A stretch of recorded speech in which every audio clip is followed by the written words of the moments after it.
Welcome to Tales from the Rabbit Hole. My guest today is Stephen Hassan, a mental health professional and a leading expert on cults and mind control who has been helping people out of the rabbit hole since 1976 when he left the Unification Church of Sun Myung Moon, popularly known as the Moonies. He now teaches at Harvard Medical School and is the author of 4 books on cults and related topics and has helped countless people escape the influence of cults. So, Steve, thank you very much for being here. Yeah, thank you, Mick. And I really enjoyed reading your book, Plug. As someone who's been dealing with cult groups that are formed around conspiracy theories, like the Moonies, the one I was in, or Scientology, just to name 2, it was really refreshing to hear someone from a completely different angle come up with similar realizations about what works and what doesn't work. And I really liked your idea of a scale of different extreme conspiracy theories and getting people to kind of identify which ones they don't like, or they don't believe in and such, and to use that as a kind of stepping stone. And there was a number of other things that I really appreciated about what you were advocating. Oh, thank you very much. And I think part of that is kind of because your book was an inspiration for my book. Your first book, Combating Cult Mind Control, was a book that... Quick plug. Indeed. And of course, I have your latest book here, which we will talk about later. But Combating Cult Mind Control, when I started out writing my first book, the book Escaping the Rabbit Hole, when you do a book proposal, obviously you have to do comparable books and say, what's the market like? Is there room in the market for this type of book? And I thought, what books are there out there that are like that? And I thought, there aren't really books that address conspiracy theories per se, but there certainly are books that address cults. So I looked up to see what are the best books on cults and addressing that issue. And of course, your book was the one that kind of bubbled to the top almost immediately as being the kind of both a classic and an extremely valuable book in that regard. And it seemed very similar to what I was thinking of writing. And at the time, I hadn't read it. And I actually wrote my book before I ended up reading your book. I dipped into it here and there, but I didn't actually read it. So, but I kind of want to start off with just a kind of as a way of getting into it, kind of like the definition of what a cult is. And I looked up on Wikipedia, and it has this very banal definition, which is a social group with unusual religious, spiritual, or philosophical beliefs or interests and goals. But then in popular culture, when you talk about cults, you're talking about kind of much more extreme things like mind control and like these where everybody is like living together in terrible conditions and things like that. So and I noticed you use the term destructive cults sometimes rather than just cults. Exactly. Yeah. Or Tyrian.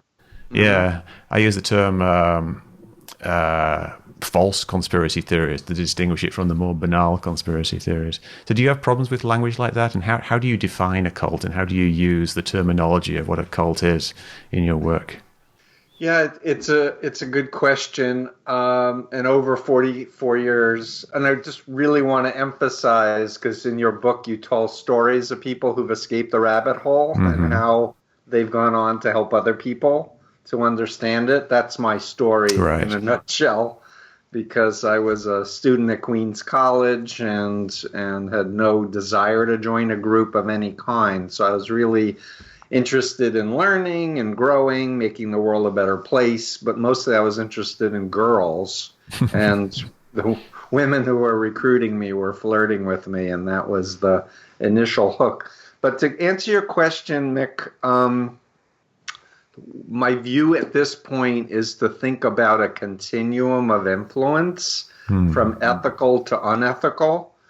And I think the word cult can be applied to benign or even productive groups where there are very obsessive fans. Yes. But people have informed consent. They know what they're involved with. They have all ability to question the leader, the doctrine, the group. They can talk to whoever they want to talk to, read whatever they want to read, and they're free to leave without coercion or without phobias in their head that terrible things are going to happen to them. And so for me, the word cult in and of itself is not a bad thing, like a cult classic film, or etc. I was actually interviewed for a book called The Cult of Mac that came out, and I laughed when the writer wanted to interview me, and I said I gotta first disclose that I've only used Apple since 1982, and I currently have several iPhones and iPads, etc. So I'm in the book The Cult of Mac as a adherent. Yeah, it's interesting. So let's not get hung up in the word cult as an immediate negative, but authoritarian cults or destructive cults where people are being lied to, they're being manipulated through guilt, fear, their information is controlled. The whole BITE model, my behavior control, information control, thought control, and emotional control, all designed to make someone dependent and obedient. Right. So that you can't question individually, you're not encouraged to act on your conscience, you're not able to challenge the leadership, or the ideology or the policy. Otherwise, you're going to get a lot of social pressure on you that you're a bad person, which I'm witnessing with people who had been heavy MAGA supporters who have left, who are just being bombarded by true believers, just like people who leave Scientology get bombarded and criticized. And you refer to the term shill, like you're a shill, you're a the personal attack on a person who raises questions and such. Well, you must have a bad motive, or you must be a bad person and such. And like yourself, I've just been as transparent as possible, telling my story, revealing my vulnerabilities and flaws, and that I'm open to learning, as you say in your book. Hey, if I'm mistaken, teach me. If Scientology, if the world's problems are really because of a galactic dictator named Xenu 75 billion years ago, please show me. Yeah. Yeah, it's interesting that people have this perception of you or me as shills, and but I also, before the people reach that idea about me, you often get this kind of like a reversal of perceptions. Like the people who are on, like, say, the other side of the fence, the people who are conspiracy theorists, or maybe the people who are in cults, they view me as being a victim of propaganda. So they think that totally. I am, I'm under Satan. Mind control. Yeah, no, well, I'm Satan's agent. Right. Yeah. And but that's the whole black and white, all or nothing, good versus evil indoctrination. And again, anyone who's a critic or an ex-member in the mind of a cult member is horrible. Yeah. But at the moment they start realizing, holy mackerel, I like this guy. He seems genuine. What he says makes sense. Then they kind of have to sneak, to look at my website, freedomofmind.com, or sneak to a bookstore and get Combating and read it. And Combating has really helped a lot of people exit destructive cults, because I'm just telling stories. My story, my deprogramming, learning about Chinese communist brainwashing, and my journey and the people that I've helped. So by the time people are done with it, they're like, he was writing the book about my group, when in fact I didn't even know what group they were in and never heard of it. Right. But they can read it and go, wow, this is so stereotypically appropriate. And so people can relate. So did you have that perception yourself when you were in a cult? You thought that people outside the cult were in, under some kind of thrall of the media or something like that, or of Satan? The communists and Satan. Yeah, that was my indoctrination. I didn't believe in Satan before the cult. I was raised Jewish, so I didn't even have a concept of evil spirits. But in the cult, I was brought to see the Exorcist movie And then Moon gave a lecture to the members and said, God made this movie, and it's a prophecy of what will happen to you if you leave the Unification Church. And it was that evening that a really bad phobia was installed in my head, where I wouldn't allow any doubts into my consciousness. So people might, meet me on the street while I'm recruiting them and bring up something, and I was just trained to do thought stopping and look at them as, agents of the devil trying to, seduce me away from my mission to save the earth. So when you came out of that, when you were essentially deprogrammed and you came out of the cult, was there a period where you kind of had almost like the two perspectives simultaneously, or did you kind of instantly flip from one to the other, or is there a period of confusion in between? Good question. So I'm a mental health professional. I got my master's in counseling psychology in 1985, and I've been teaching fourth-year psychiatry residents at Harvard Medical School and elsewhere. And I want to say that the closest description as a mental health professional of brainwashing or mind control is a dissociative disorder. In fact, the DSM-5, the Diagnostic Statistical Manual of the APA, has a designation 300.15, and it explicitly says brainwashing, coercive persuasion, thought reform. So what I'm trying to say to you is that the whole notion is that there was the real Steve Hassan from Flushing, Queens, New York. By the way, I grew up a mile from Donald Trump. The real Steve Hassan and the cult Steve Hassan, whose true parents were Moon and his wife, and that cult identity suppressed my real identity. But at the point that I had my insight in my deprogramming, which followed a near-fatal van crash and 2 weeks in the hospital away from the group, what happened was a thought bubbled up that Moon was not trustworthy. He was a liar. And as soon as that happened, I had an experience, like a flip of, and I described it in my book, like being in a dark room, someone opens the blinds and the sun comes in. And I also described it as like being on the top of a skyscraper where you're at the top of the world and you're falling off of it and you have no idea where you're falling to. But I definitely had this back and forth. What if it's true? What if it isn't true? What if it's Satan? What if the deprogrammers have brainwashed me? And it was really my intellect and my conscience and my core values and a commitment to wanting to know what was real. And because I was a leader in the group, and I have a graphic that's in my website, because I was up here, I had a lot of experiences with Moon and other people that most members never have. And it was really going into my experiences memory chamber as I was reading about brainwashing and other cults that it would surface, oh, that happened too. And it began a journey of trying to piece it together, which took, honestly, years. Yeah, I hear kind of similar things with people coming out of conspiracy theories, and there's a lot of parallels here with conspiracy theories. And some people describe conspiracy theories of various types as being cult-like. But I actually think of it as an ideological cult, not necessarily a person one is venerating as a guru or a messiah.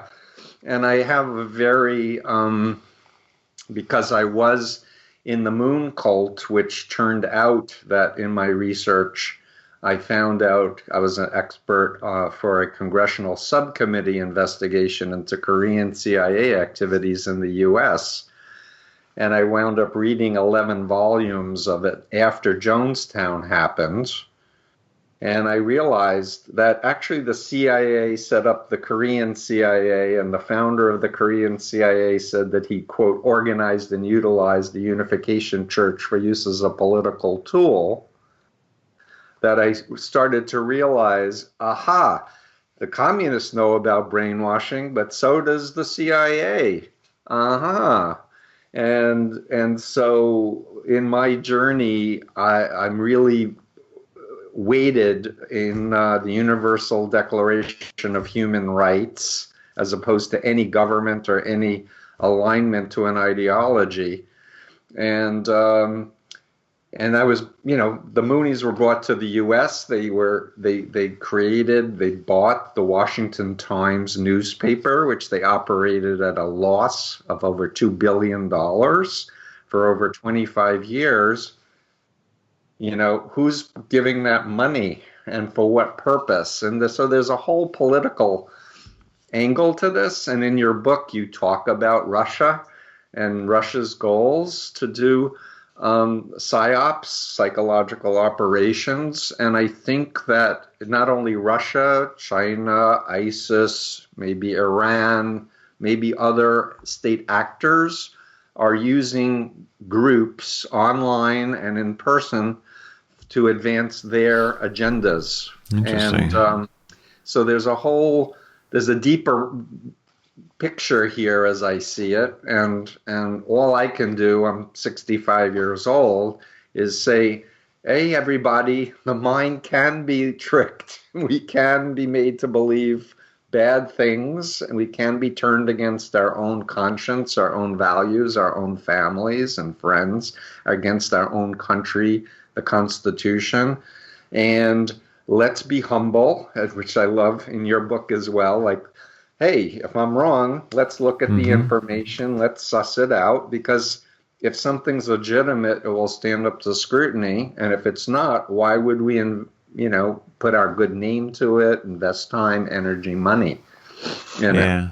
Yeah, it's an interesting, like when you describe that, you're kind of describing like a big overarching conspiracy theory in a way that, so there are shadowy groups. Yeah, there are conspiracies, but you need to have facts, and you need ex-insiders who can pull back the curtain and explain and give documents. Like when I left the Moonies, I brought out all these internal documents of speeches of Moon where he said democracy was satanic. We're gonna put people in congressmen and senators' offices to infiltrate the government. Just really hardcore, obvious things about wanting to take over the world. And that's what I was groomed, that God wanted me to be a world leader in this idyllic, kingdom of heaven that we were going to build on earth. And when I was deprogrammed, I was like, wait a minute, I knew about the Holocaust. I read 1984. How did I become a right-wing fascist who was ready to kill people if they didn't believe what the group said? Yeah. Huh? Yeah, and it's like people in conspiracy theories, they think I would never fall for a conspiracy theory. People say I would never fall for a cult. No one actually thinks that they're doing it, and they don't see it happening while it's happening either, because it's kind of this gradual process. It's kind of another of the parallels. Yeah, for some people it's very incremental and gradual, but I'm seeing more and more online, Mick, use of hypnotic techniques, specifically through YouTube videos, etc., to sidestep people's analytic minds and to put ideas directly into people's unconscious that they're not even necessarily aware are going into their heads. Yeah. And that's another part of the whole mind control arsenal. And I should say hypnosis can be used therapeutically, ethically, to help people make life changes that are fabulous.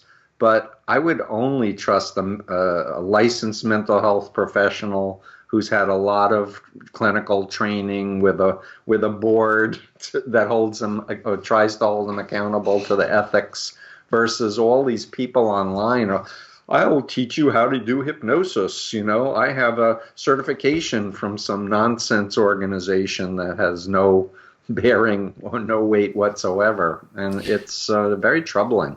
Yeah, it's interesting, the idea of hypnosis. One of the things you talk about in your books is a technique that is used within cults called thought stopping, where they will do something like chanting or maybe reciting various things as a way of blocking out thoughts from outside. And I've seen that. Thought stopping is actually, Mick, a behavior modification technique. It's not a hypnotic technique. Right. But close your eyes and imagine yourself, in the blah, blah, blah, blah, blah, blah, blah. And I won't do the voice, and I won't do the specific linguistic instructions. But a lot of what's being promoted as meditation is not meditation. It's hypnotic induction. And, the whole basis of my company, Freedom of Mind, is it's your mind. You should control it, not somebody else. And in order to control your mind, you need to know intellectually and consciously, who are these people? What are their credentials? What do they actually believe? And what's going to happen to me if I get involved with this? And what's notoriously stereotypical with destructive mind controllers is they're liars. They lie by withholding vital information. They lie by distorting information, or they'll be blatantly lying. Oh, I never said that. When in fact you have a tape that, and you heard the person, 3 hours earlier say the exact same thing, and now they're denying it. And people will say, oh, that's gaslighting. Yep. But if it's done very systematically to break you down, to disorient you, to confuse you, and then to program you into this new belief system, this new identity, that's what I'm talking about with destructive mind control cults. Yeah. Again, you have this issue of this kind of symmetry or this asymmetry of perception where they're looking from their side and they see the same thing on you, and they will say like, oh, well, Steve, you're very glib and you're very persuasive, and I can feel myself being taken in by my arguments, but how do I know that you're not using some kind of mind control on me? I hear that from almost all my clients, and I basically never do hypnosis on people deliberately, even though I am highly trained. And I basically say my work is empowering people to think for themselves, make their own decisions, and not to make you my slave or my obedient person. And I'm not perfect, and I make mistakes. And if you ever hear something you don't agree with, call me on it or ask me about it. And if it's a mistake, I'm going to write it and I'm going to apologize. But, so you were talking about both sides, the conspiracy theorist or the cult member and the person who's trying to debunk it, or a loved one trying to help someone in a cult. But what I didn't hear explicitly in your book was the need to get to that third perspective, to look outside, to be able to go, well, here's the pros of this, here's the pros of that, here's the cons of this, here's the cons of that. And this notion of switching perspectives is a very key concept for me of helping people to start reality testing. And a simple one that I wrote about in my book, Freedom of Mind, is just, now that you've been in this group for 10 years, if you go back in time to when you were first introduced, what did you think you were getting involved with? And really encourage the person to re-access their identity before they jump down the rabbit hole.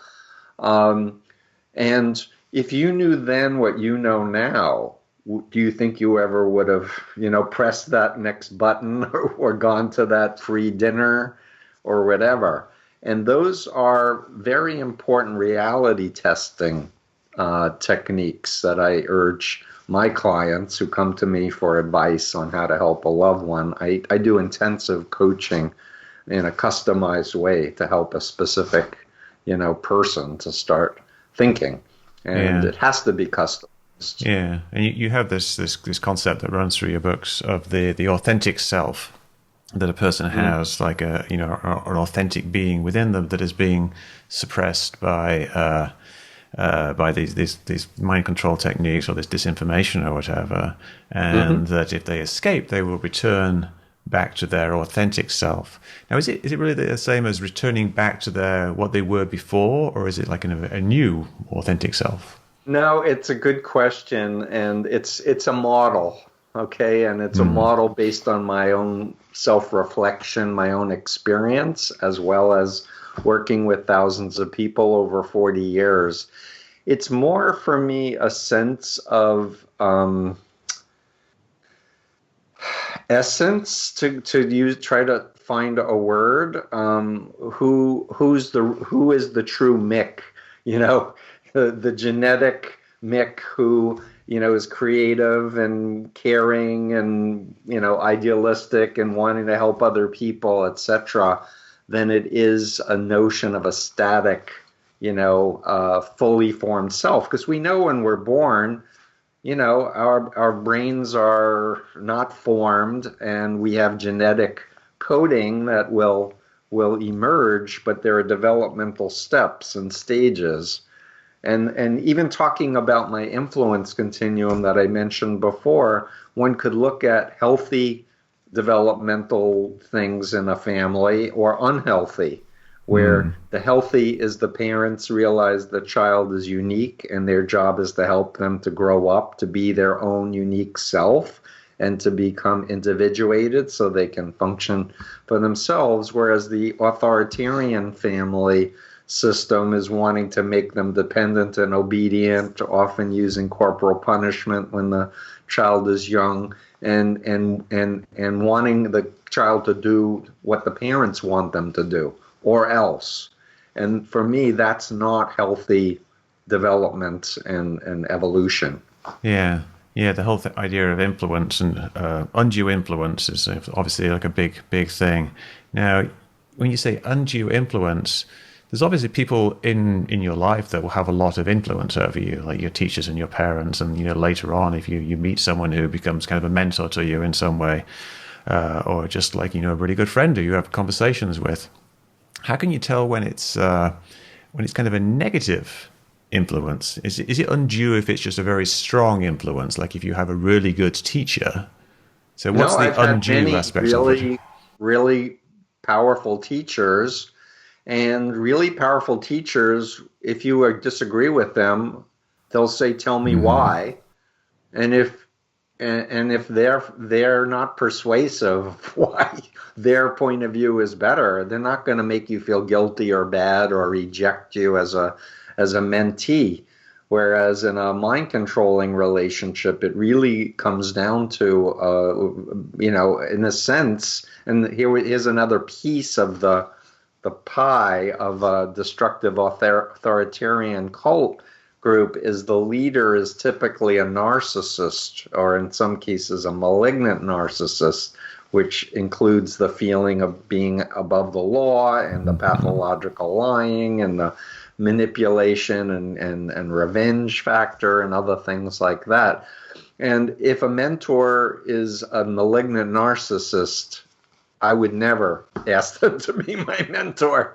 And, getting out of the Moonies, I got antenna that would go as soon as a malignant narcissist would even enter my sphere. So it's really about, I've had some amazing teachers who are just brilliant to teach me psychology, to teach me hypnosis, to teach me about brainwashing, like Robert Lifton, to name one.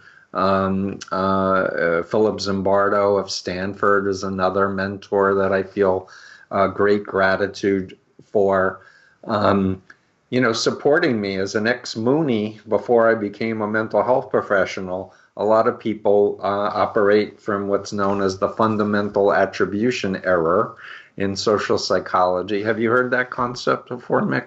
I have, but I couldn't define it for you offhand. So it's considered the single most important principle of social psychology, and it basically says that people have a bias around the world.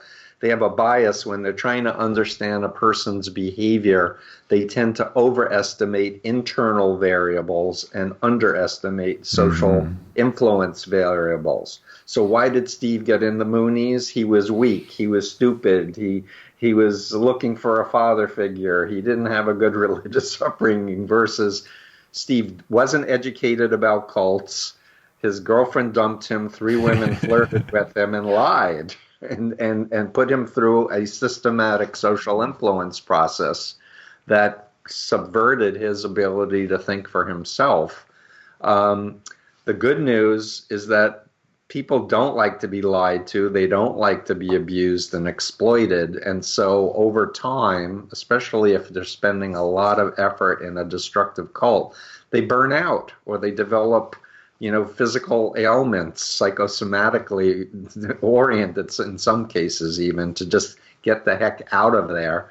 I fell asleep at the wheel of a Mooney van due to sleep exhaustion, so that led to my exit. But all I know is that we're on one planet together, and it's a matter of survival to realize, especially with this pandemic, that our fate is tied to other people.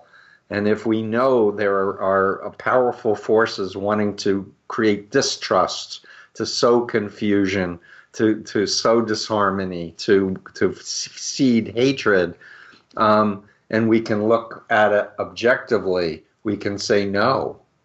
And one of the things that's frustrated me so much when my book, The Cult of Trump, came out, is this blaming people who believe in Trump as they're stupid and they're weak and they're from bad families and all of that, instead of understanding they've been influenced. Yeah. Let's talk about your book, which I have this copy that you sent me right here. It's a very interesting book. But in the obvious problem with the book is that it's kind of accusing almost half the country of being in a cult, which seems like a problematic way of addressing it. I mean, I think obviously I agree with a lot of the stuff in the book, and I'm certainly not a Trump supporter, and I think that a lot of the stuff you point out is correct. And this is something that you discuss in the book yourself. You say like, it doesn't help to point out to someone that they are in a cult. Exactly. And yet you've got this entire book explaining it. This is not a book for Trump supporters? It is. It's for everybody. It really was a matter of conscience for me when I was approached by my agent to do this book by this title. And Simon Schuster wanted to publish this book. And as I said earlier in this interview, my view of cult is on a continuum of ethical, benign, constructive to destructive. And I say that in the introduction of the book as well. But it was an opportunity. I felt that as much as I have not been a political person, as a therapist who doesn't want to alienate Republican clients or other people, a matter of conscience, that's the person who is in the most powerful office in the most powerful country in the world is the profile of a malignant narcissist and was deliberately using mind control techniques, which I have a whole chapter on. And I just felt like if this is what the Simon & Schuster insists as a title, should I do it? Should I not do it? I couldn't come up with a better alternative title in terms of attempting to try to get to the biggest audience. But what's interesting is since the book has come out, the mainstream media has not had me on at all. And so a lot of podcasts and smaller things, but a lot of people, including former members of the Trump administration, are calling it a cult, cult of personality, etc. So the term is being used, all the time by everyone.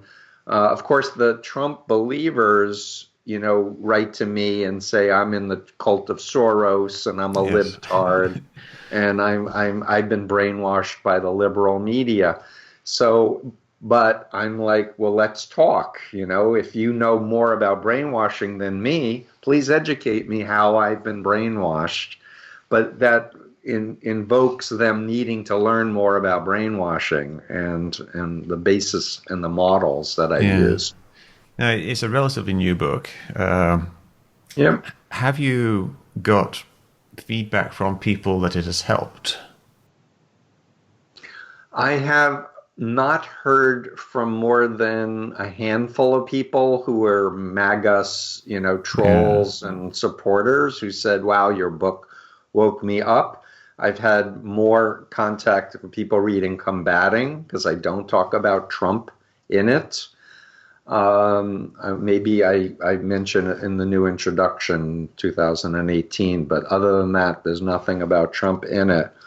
And the mistake that a lot of family members have made is just buying the Cult of Trump and mailing it to someone, and which is going to only be incendiary. Yes. Versus, hey, this book came out. I was curious. Would you consider reading it and talking with me about it? That would be a more likely scenario that would get better results. But you, as you have said, I'll read one of your books, you read one of my books, but let's agree to spend the time to talk about our perspectives on the information in each of these books. Yeah, polite disagreement, I think, is kind of a great basis for moving forward. You don't respect. need to be... respect, and not call names. And, what is will be. The truth will out eventually. Yeah, but obviously you realize, and you've seen the reaction that diehard Trump supporters would have to a book like this, where they would just view it as like you say, you're part of the George Soros crowd. It's very difficult to get over that, and I think my book is also not something that I would just say give to your conspiracy theorist friends to read, because it's a guide for you to help them. And not so much for them to help themselves. Although, of course, if they're actually open to that, then it's something that would be usable. Yep, I'm really glad you reached out to me, because honestly, I'd not heard of you before, and I really love the work that you're doing with conspiracy theories and metabunk.com. So I intend to develop the connection and figure out ways of how to help people to reality test. And what I especially liked in your book is just saying that it's going to take time. Don't expect a knockout punch in one conversation. It doesn't work that way, especially when people are in an information silo where they're constantly getting reinforcement of the cultic beliefs, the black and white, all or nothing, good versus evil mentality. It's going to take a lot of people to interact with that person, asking questions in a respectful way. Help me to understand it. And that's why over the decades I've evolved this approach where I work with family members, friends, ex-members, build a network who care about the person, so that it's all not just one person interacting with the cult member. Yeah, and that give it time thing is why I when I asked you, how did you get much feedback about the book from people who it has helped? I didn't really expect you would have had very much, because I know that it does take time, and you don't suddenly just have someone read a book or even have their family read a book and have them flip flop. It's almost like you're just you're improving things at an overall level rather than just zipping in there, changing someone's mind and zipping out again. It's part of, I think, of a bigger picture.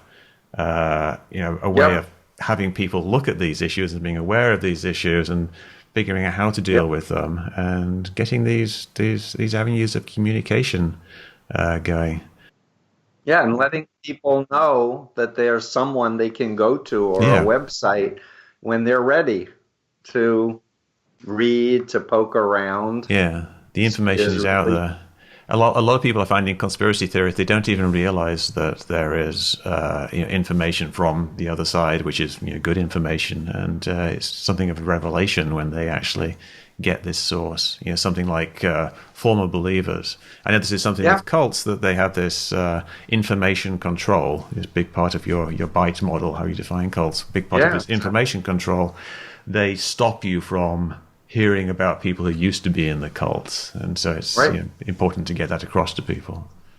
Right. And if you are so sure of your beliefs, why wouldn't you Yeah. talk to critics and former members? And that is really what my father, convinced me to do, the deprogramming voluntarily.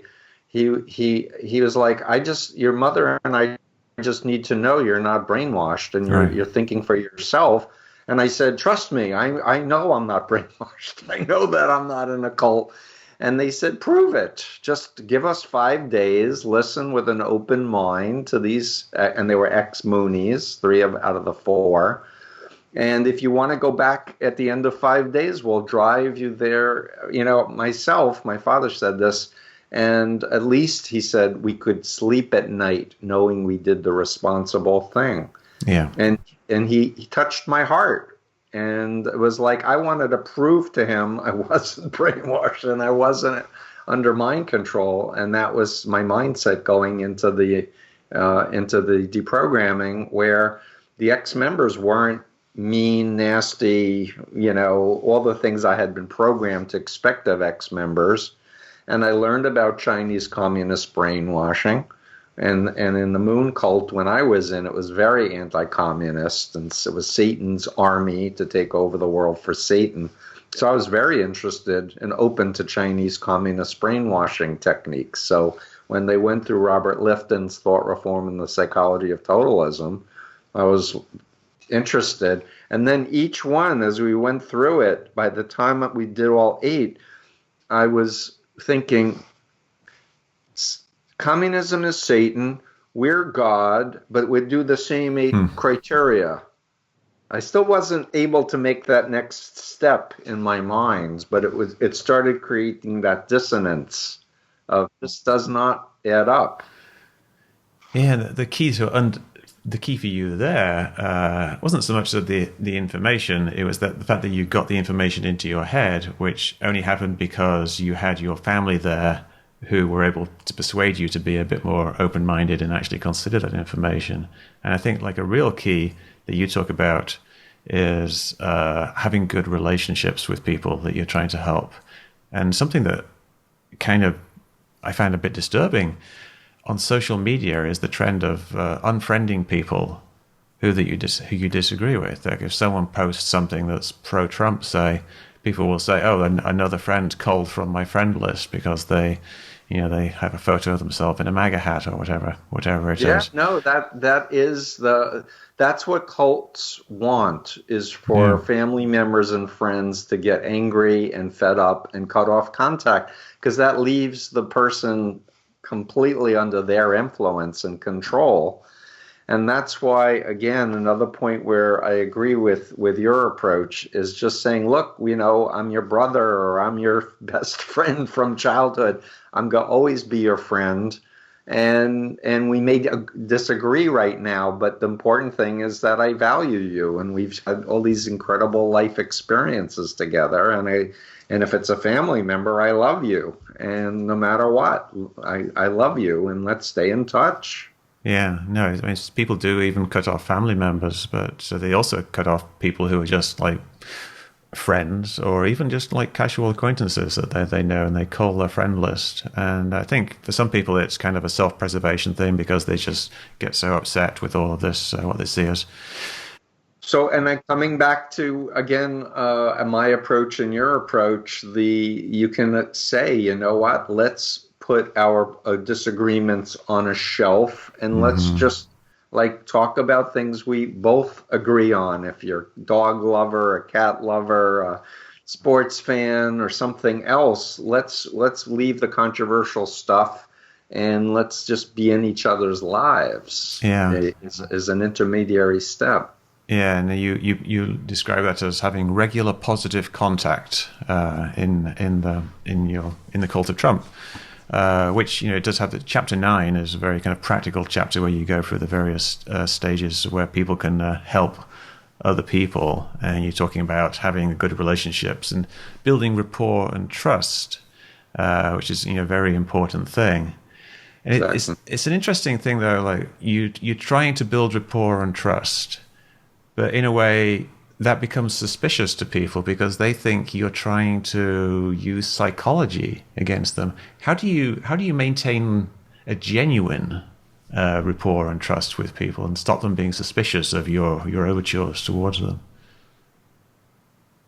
I think you need to be honest with yourself, and I think you need to be honest with the other person. And if they call me on, I think you're just doing this as a method and you don't really care about me or whatever. If I don't really care, what am I doing this for? Yeah. You know? And unlike you, I in your story, you made your money and you're doing this as a good deed. You call it a hobby, but it's really, in my mind, a service to the planet to help other people. In my case, I do make a living being hired by people, but I'd say 80% of my work week is pro bono, Right. free stuff to help people who can't afford it, or putting out information to try to help others. But the bottom line is not lying, because then you're doing what the cult is doing. And probably the most honest thing I might say to someone if they're calling me on that particular point is, there's two parts of me. Part of me is genuinely wanting to care about you, know you, share with you, and assist. And part of me is wanting to understand more about this group. And I do, I am worried about you, and I do feel like there's a detrimental side to this that you're not considering. Yeah. Something else you mentioned in that chapter is quite a large section on helping them undo their phobias, and this is something you mentioned earlier. Like the cults will instill phobias and fears within people, and with Trump, you have like fear of unchecked immigration and things like that, or fear of the Democrats taking away your guns. It's something with conspiracy theories I hadn't really thought about that much, but something I think about with some of the conspiracy theories is a book called Purity and Danger by Mary Douglas, which is kind of a classic kind of anthropology book. And it's talking about how there's a subconscious fear of disease and being infected by things that kind of underlies a lot of people's thoughts. They want to be clean. There's these ritual hand washing and things. Do you think that sounds like something that stuff we learned in childhood, Mick, from our parents about washing our hands before we eat? But the fear is a major protector of how humans evolved to be so successful as a species, because if something is truly dangerous, we want to avoid it. But where we're talking about phobias, we're talking about things that our brain is reacting as if there's danger when there's in fact no danger.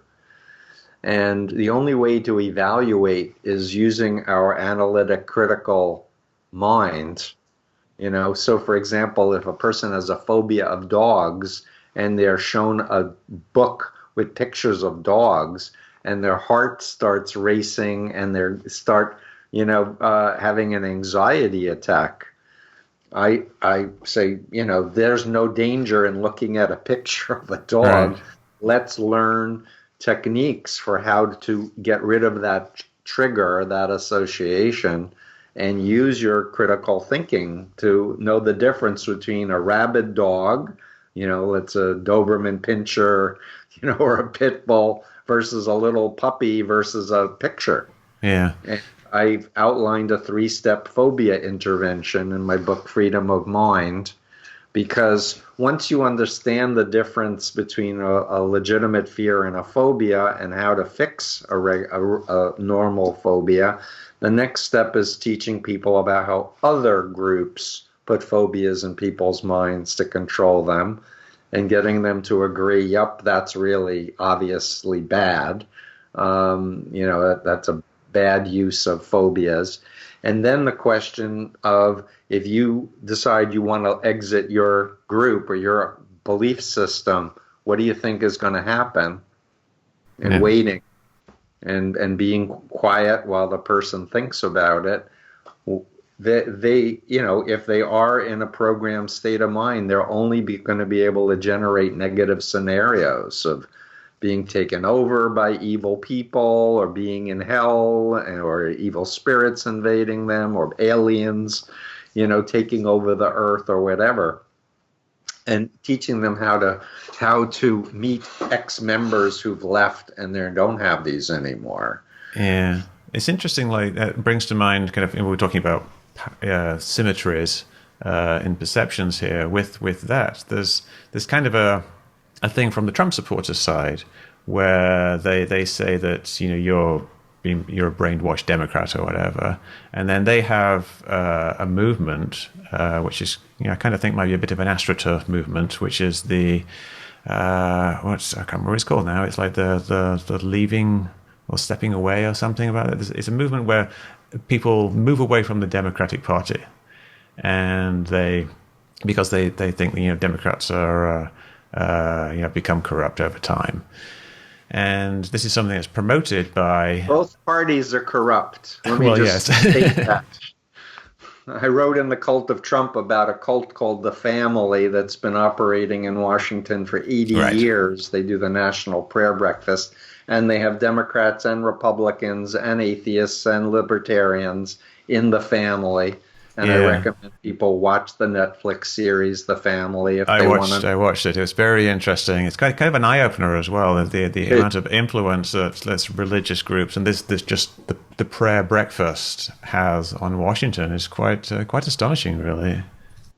Yeah. So I really want to blow the smoke away from the idea that's been promulgated. There's no such thing as mind control, or everything is mind control. Right. And I want people to understand there's ethical influence and unethical influence, and that ultimately, if you're an adult, you should be in control of your own mind, your own thoughts, your own choices.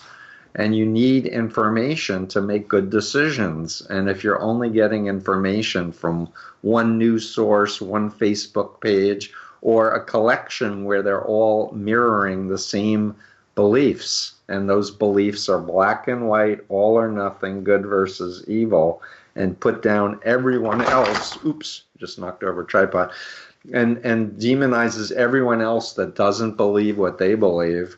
Warning, warning, warning. Mm-hmm. Anybody of any group, because reality is more complex, and we don't know everything, and we should have humility and say, look, if something's legitimate, it'll stand up to scrutiny. Let's see your facts. I'll show you my facts. Yeah, no, it's that dialogue that's going to be the thing that's the key. We're coming up on an hour. I just wanted to I often ask on Twitter, like when I've got an interesting guest on, like what should I ask this guest? And I find these questions kind of interesting because they tell you something about the audience, and maybe we can just go through a couple of them if you've got a couple of minutes. One of the questions I found very interesting was, is taking a hard stance towards such cases in your family by showing them your deep disappointment and disapproval a viable option, or does it just lead to alienation? Do we sometimes have to shut the door in discussions to reopen it under different conditions? Every case is different, and usually when people get to me, they've already made all the classic mistakes for months or years of yelling, screaming, trying to argue the person out of the belief system and such.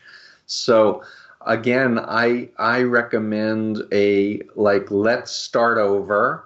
I care about you. Let's remember, if it's a family member, let's go back to our childhood together, or, positive of memories, etc. And you're an important person to me, and you're intelligent, and I respect you. And honestly, some of the things you've shared just doesn't sound like you, and it's not anything that I, can relate to. But maybe you're right. Just what you were saying in your, maybe I'm missing something, or maybe I have been brainwashed and such. So but the point is not lying but being forthright and open and kind of modeling for the person that it's okay to question and concede points if they teach you something new that you didn't know, to say, huh, I hadn't thought about that. One friend of mine who is like, the New York Times, I'm canceling my subscription. I don't think it has anything to do. And I'm like, well, what do you read? Well, I'm reading the Wall Street Journal. So I subscribe to the Wall Street Journal. I still read the New York Times, but I subscribe to the Wall Street Journal. And I'll share Wall Street Journal articles with my friends, just to say, what do you think of this? Or what do you think of that? Yeah. Yeah, so I guess like you're kind of a half a yes in a way, because you do encourage kind of rebooting the conversation, but I don't think you would say by shutting it down, by showing your deep disappointment and disapproval isn't really a viable way of doing it. You can do it more with love than with than disapproval. No, and I encourage family members and friends to apologize if the person felt insulted or put down by something you said. And another technique that I've shared with my clients that I think, is genuine, is kind of a bifurcated response. Like part of me, wants to believe that you are, know what you're talking about, and that, the Armageddon is going to come any moment, and Jesus is going to, come on the clouds. And part of me has real doubts about that, and isn't sure if this is actually rooted in the Bible and such. Yeah. So you're doing a dual communication, both to the authentic self and the cult self, and you're not dialing yourself out by trying to put yourself, I'm right, you're wrong, or do anything like that, but try to find a common ground. Yeah, have a discussion where you can actually reach some kind of agreement. Another question from Twitter, which is an interesting question, is where does victimhood end and personal responsibility begin in terms of vulnerability to cults? Which is kind of a loaded question in a way, but it's kind of interesting perspective that people will think about personal responsibility is your fault. Yeah, a lot of mind control cults actually indoctrinate their followers, some of them hypnotically, that there's no such thing as a victim. Mm-hmm. And that if you were raped when you were 5 years old, you actually created that experience for yourself because your soul needed to learn something valuable. And so there's this programming against the idea of a victim. And so my take is that people can be victimized, whether mugged or raped or some terrible thing happens to them, but that's different than like wearing it for the rest of your life as an identity. Like that is something I've been accused of. Like, Steve, you were in the Moonies for 2.5 years. Why do you keep talking about it? Well, other than in my work, I don't think about it. Yeah. It's not part of who I am in 2020. I'm in a doctoral program. I'm teaching. I'm consulting. I'm helping people. But I use my personal experience to say, hey, it happened to me. And I'm a good person from a solid home. I was an extra honor student. They got me to throw out all my poetry as a demonstration of my faith. I was prepared to die or kill on command when I was in the cult. And when I woke up, I was horrified that I helped this cult recruit so many people in it. And I wanted to right the wrong. Yeah. So one last question from the Twitter sphere is, it's not so much a question, it is more of a commentary, which is, ask him about the irony of being a conspiracy theorist who evangelizes his own constructed conspiracy theories with the fervor of a recently converted zealot and with the following of a cult leader. And I think they're talking about you here. So some people have the perspective of you of almost being a cult leader. How would you respond to that? When I left in 1976 and went on TV for the first time saying that the Moonies were a cult, I was accused of being the negative messiah by Moon himself, I was told later, Wow. and that I was leading the cult of the anti-cult. So this goes back many, many years. And, again, for me, the model on the influence continuum is I may have, people who've been helped by my work who want to share that work with other people, but I in no way am telling them and controlling them, using fear and guilt and extracting money and demanding time from them versus the mission. I'm going to be very controversial now, and I know it's the end of our session, drum roll, but one of my teachers for over 30 years is a forensic psychologist. He was one of the lead experts for the victims of the Catholic Church sex abuse. Okay. And his name is Daniel Brown, and he worked with Sirhan for over 12 years. And so I've been hearing about this for 12 years from him, and there's overwhelming evidence that he didn't kill Robert Kennedy. Like overwhelming factual forensic evidence. Even the man who he actually shot testified at Sirhan's parole board hearing. He shot me, but he didn't kill RFK, and the bullet came from behind that killed RFK.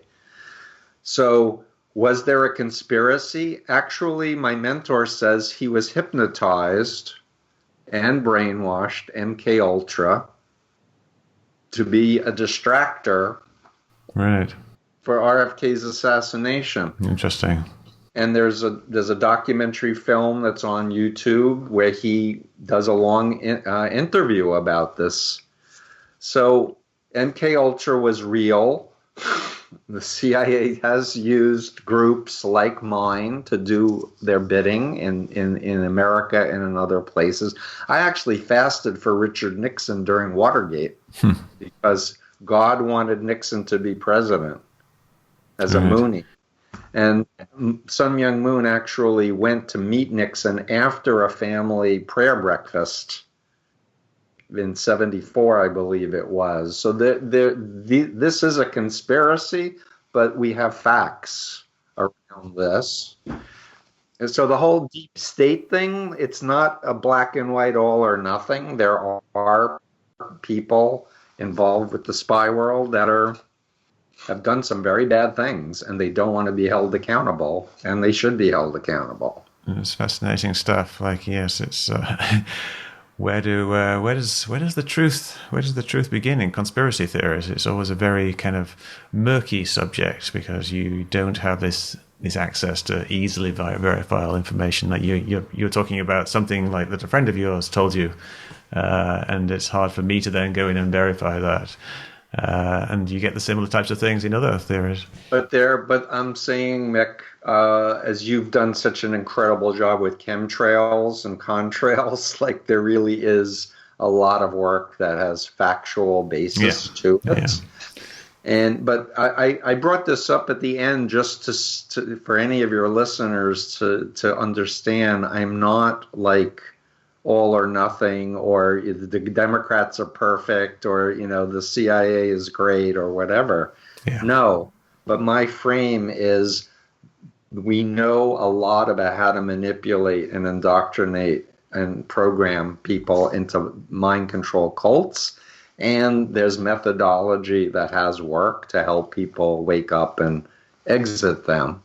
But it is going to take a lot of consciousness raising that this technology exists.